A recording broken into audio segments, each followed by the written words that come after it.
നമസ്കാരം. വൈദ്യുതിയുടെ മറ്റൊരു വീഡിയോയിലേക്ക് സ്വാഗതം. നമ്മൾ ഒരു പുതിയ വൈദ്യുതി കണക്ഷൻ എടുക്കുമ്പോൾ നമ്മൾ സെക്യൂരിറ്റി ഡെപ്പോസിറ്റായി ഒരു തുക കെട്ടിവയ്ക്കാറുണ്ട്. ആ തുകയ്ക്ക് 6.75% പലിശ KSEB നൽകുന്നതിനെ കുറിച്ചാണ് നമ്മൾ ഈ വീഡിയോയിൽ കൂടെ നോക്കുന്നത്. ആദ്യമായി എന്താണ് സെക്യൂരിറ്റി ഡെപ്പോസിറ്റ് എന്ന് നമുക്ക് നോക്കാം. ഒരു പുതിയ വൈദ്യുതി കണക്ഷൻ എടുക്കുമ്പോൾ കണ്ടക്ടർ ലോഡ് അനുസരിച്ചും ടാരിഫ് കാറ്റഗറി അനുസരിച്ചും KSEBക്ക് കെട്ടിവയ്ക്കുന്ന ഒരു തുകയാണ് സെക്യൂരിറ്റി ഡെപ്പോസിറ്റ്. നമ്മൾ കണക്ഷൻ വേണ്ട എന്ന് വയ്ക്കുന്നത് വരെ ഈ തുക KSEBയുടെ പക്കൽ കാണും. ഇലക്ട്രിസിറ്റി സപ്ലൈ കോഡ് 6.7 പ്രകാരം 2 മാസത്തിലൊരിക്കൽ ബിൽ കിട്ടുന്ന ആൾക്ക് പ്രതിമാസ ബില്ലിന്റെ 3 ഇരട്ടിയും പ്രതിമാസ ബിൽ കിട്ടുന്ന ആൾക്ക് ശരാശരി ബില്ലിന്റെ തുകയുടെ 2 ഇരട്ടിയാണ് ഡെപ്പോസിറ്റായി നിലനിർത്തേണ്ടത്. ഈ തുകയ്ക്കാണ് KSEB 6.75% നിരക്കിൽ മെയ്, ജൂൺ, ജൂലൈ മാസങ്ങളിലെ ബില്ലിൽ പലിശ നൽകുമെന്ന് അറിയിച്ചിരിക്കുന്നത്.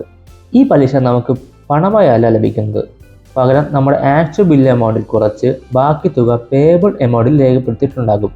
ഇപ്പോൾ നമുക്കുണ്ടാവുന്ന മറ്റൊരു സംശയം സെക്യൂരിറ്റി ഡെപ്പോസിറ്റ് എത്രയാണ് എന്നായിരിക്കും.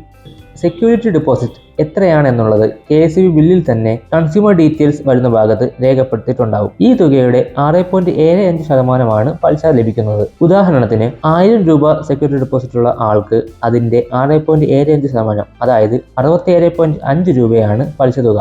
ഇതുപോലെ സ്കൂൾ, കോളേജ് അഡ്മിഷൻ എടുക്കുമ്പോഴും വീട്, കടമുറി വാടകയ്ക്ക് എടുക്കുമ്പോഴും തുടങ്ങിയ സ്ഥലങ്ങളിൽ സെക്യൂരിറ്റി ഡെപ്പോസിറ്റ് കെട്ടിവയ്ക്കാറുണ്ട്. ഇത്തരത്തിലുള്ള സെക്യൂരിറ്റി ഡെപ്പോസിറ്റും അതിന്റെ പലിശ നിരക്കും നിങ്ങൾക്ക് കമന്റ് ബോക്സിൽ രേഖപ്പെടുത്താവുന്നതാണ്.